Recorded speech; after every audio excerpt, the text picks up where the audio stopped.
കൃഷിക്കാരനായിരുന്നു. അവിവാഹിതനായ രാമൻകുട്ടി സ്വന്തം മക്കളെക്കാളേറെ മരങ്ങളെ സ്നേഹിച്ചു. പെട്ടെന്നാണ് വഴിയരികിൽ രാമൻകുട്ടി ആ കാഴ്ച കണ്ടത്. ഒരു ജാതി മരം ഉണങ്ങിക്കരിഞ്ഞു നിൽക്കുന്നു. രാമൻകുട്ടി പിന്നെ ഒട്ടും ആലോചിച്ചില്ല. മരങ്ങൾക്ക് ഫാക്ടംബോസ് 2020 സെപ്റ്റംബർ 16 നൽകി. മരങ്ങൾ തഴച്ചു വളർന്നു. രാമൻകുട്ടിക്ക് സന്തോഷമായി. സന്തോഷം വന്നാലും സന്താപം വന്നാലും മരത്തിന് ചുറ്റും അട്ടപ്പാടി നൃത്തമാടുക രാമൻകുട്ടിയുടെ മാസ്റ്റർ പീസ് ആയിരുന്നു.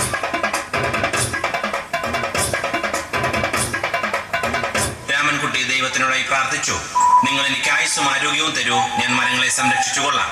കാരണം മരം ഒരു വരമാണ്. അവന്റെ പ്രാർത്ഥന ദൈവം കേട്ടു. ആ മാവിൽ നിന്നും വീണ തേങ്ങ രാമൻകുട്ടി മോങ്ങാതെ തിന്നു. പെട്ടെന്നാണ് രാമൻകുട്ടി മറ്റൊരു കാഴ്ച കണ്ടത്. രാഘവൻ വരുന്നു. മരം മുറിക്കൽ ഹോബിയാക്കിയ, അതിലുപരി ജോലിയാക്കിയ രാഘവൻ മരങ്ങളുടെ ശത്രുവല്ലേ? മരം മുറിച്ച് ഫർണിച്ചർ പണിയുന്നത് തെറ്റല്ലേ? അവനെ ഇതിൽ നിന്ന് പിന്തിരിപ്പിക്കണം. അവർ തമ്മിൽ ഒന്നും രണ്ടും പറഞ്ഞു. സംസാരം മൂത്ത് വാക്കേറ്റമായി. വാക്കേറ്റം പിന്നീട് അടിയിൽ കലാശിച്ചു. നല്ല മനസ്സിനുടമയായ രാമൻകുട്ടി കംപ്ലീറ്റ് അടിയും വാരിക്കൂട്ടി. ഒടുവിൽ രാമൻകുട്ടി സർവ്വധൈര്യവും സംഭരിച്ച് ക്ഷോഭത്തോടെ രാഘവനോടായി അലറി, എന്നെ ഒന്നും ചെയ്യല്ലേ പൊന്നെണ്ണ. ഇത് കേട്ട് മനസ്സലിഞ്ഞ രാഘവൻ രാമൻകുട്ടിയെ അടുത്ത് വിളിച്ചു. കൈവാക്കിന് കിട്ടിയ രാമൻകുട്ടിയെ രാഘവൻ ഒട്ടിറൊട്ടിയാക്കി മരത്തിലൊട്ടിച്ചു. ഇന്നത്തെ പണി കഴിഞ്ഞു. രാഘവൻ സംതൃപ്തിയോടെ മടങ്ങി. തനിക്ക് തല്ലുകൊണ്ടാലും മരത്തെ രക്ഷിക്കാൻ കഴിഞ്ഞ സന്തോഷത്തിൽ രാമൻകുട്ടി മരത്തെ കെട്ടിപ്പിടിച്ച് പൊട്ടി പൊട്ടി കരഞ്ഞു.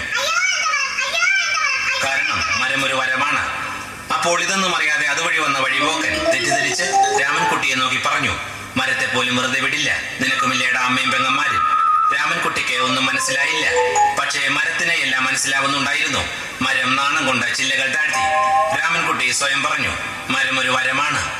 മരത്തെ രക്ഷിക്കാൻ കഴിഞ്ഞ സന്തോഷത്തിൽ രാമൻകുട്ടി മരച്ചുവട്ടിലിരുന്നുറങ്ങിപ്പോയി. പെട്ടെന്നാണ് അത് സംഭവിച്ചത്. പ്രകൃതി അതിന്റെ തനിക്കുണം കാണിക്കാൻ തുടങ്ങി. കാറും കോളും വന്നു. കാറ്റാഞ്ഞ് വീശി. രാമൻകുട്ടി കുപ്പി തുറന്ന് 2 എണ്ണം വീശി. പ്രകൃതി വിട്ടുകൊടുത്തില്ല. മരത്തെ ആട്ടി ഉലച്ചു. കുപ്പിയും വിട്ടുകൊടുത്തില്ല. രാമൻകുട്ടി ആട്ടി ഉലച്ചു. രാമൻകുട്ടി ദൈവത്തിനോടായി പറഞ്ഞു, മരം ഒരു വരമാണ്, എന്റെ മരത്തെ ഒന്നും ചെയ്യരുത്. വരം കിട്ടിയ പോലെ കരം കൊണ്ട് രാമൻകുട്ടി മരത്തെ താങ്ങി നിർത്തി. കൈകൊണ്ട് രക്ഷയില്ല എന്ന് മനസ്സിലാക്കിയ രാമൻകുട്ടി ചൂണ്ടുവിരലിൽ മരത്തെ നിർത്താൻ ശ്രമിച്ചു. ചൂണ്ടുവിരൽ വളഞ്ഞ് ചൂണ്ട പോലെയായി. മീൻ പിടിക്കാൻ കൊള്ളാം. അവസാനം സംഭവിക്കേണ്ടത് തന്നെ സംഭവിച്ചു. മരം മുകളിലും രാമൻകുട്ടി അടിയിലും. അന്ത്യശ്വാസം വലിക്കുന്നതിനു മുമ്പ് രാമൻകുട്ടി ഒറ്റ ശ്വാസത്തിൽ ജനങ്ങളോടായി പറഞ്ഞു, ഒരു